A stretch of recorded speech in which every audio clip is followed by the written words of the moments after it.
आज आदिवासी परिवार द्वारा लाल कृष्ण सरपट कालीबाई शहादत दिवस के उपलक्ष्य में उपस्थित यहाँ मेरे समाज के तमाम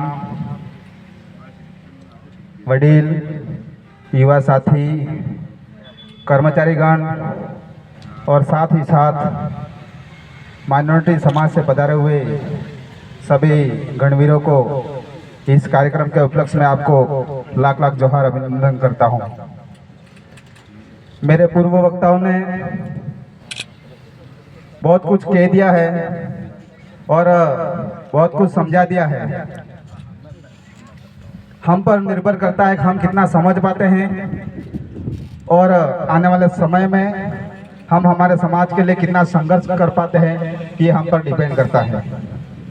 साथियों, एक वो दौर था जहां हमें शिक्षा छुप छुप के ग्रहण करनी पड़ती थी और आज एक ये दौर है जहां समय जरूर बदला है, लेकिन आज दौर जो चल रहा है, इस दौर में जो शिक्षा मिल रही है वो भी ऐसा ही लग रहा है कि हमें भी कहीं पैसों के बलबूते लेनी पड़ रही है, ऐसा लग रहा है। ऐसा क्यों हो रहा है? इनके जिम्मेदार कौन है, ये हमें सोचना होगा।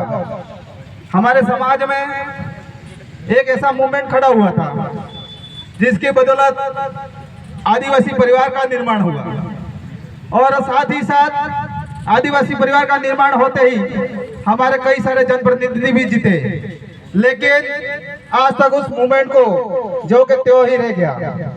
इसका जिम्मेदार कौन साथी? आज हमें जरूरत है, हमारे समाज को जो जरूरत है, रिजर्वेशन की जरूरत है। अगर रिजर्वेशन हमें जनसंख्या के अनुपात मिले तो भी जरूरी है और या 5th शेड्यूल के हिसाब से मिले तो भी जरूरी है, लेकिन मिले तो सही। साथियों, जो मूवमेंट हमने खड़ा किया था, उस मूवमेंट को इस तरह से वापस पुनः हमें शुरू करने की जरूरत है।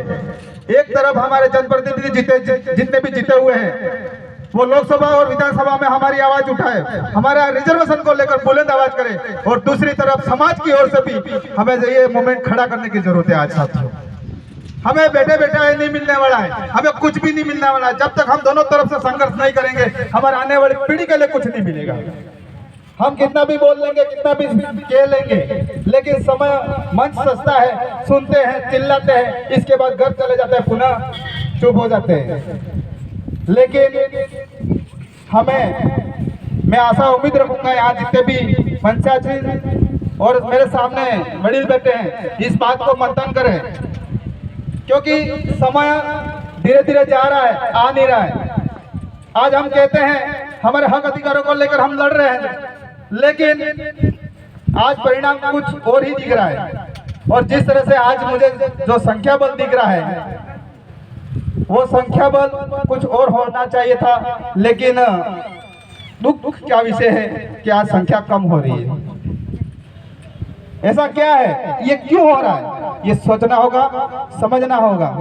और मैंने कुछ ज्यादा कह दिया हो इस मौके पर तो मुझे माफ करें, लेकिन हम जब तक सच्चाई नहीं बोलेंगे और सच्चा नहीं कहेंगे, तब तक लगता है हमारे कान खोलने वाले नहीं है।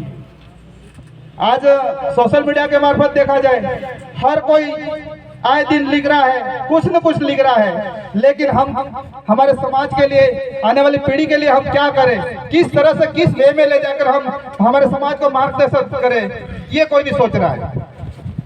हमें पुनः हमारी जो मूल थीम थी उस पर आना होगा। जब तक हमारी मूल थीम पर नहीं आएंगे तो निश्चित ही हमारे बीच में बिखराव होगा, और बिखराव होगा तो हमें समेटने वाला कोई नहीं मिलेगा। इन्हीं शब्दों के साथ आप सभी को जय जोहार, जय आदिवासी, जय मध्य प्रदेश। बहुत बहुत धन्यवाद सरपटा जी।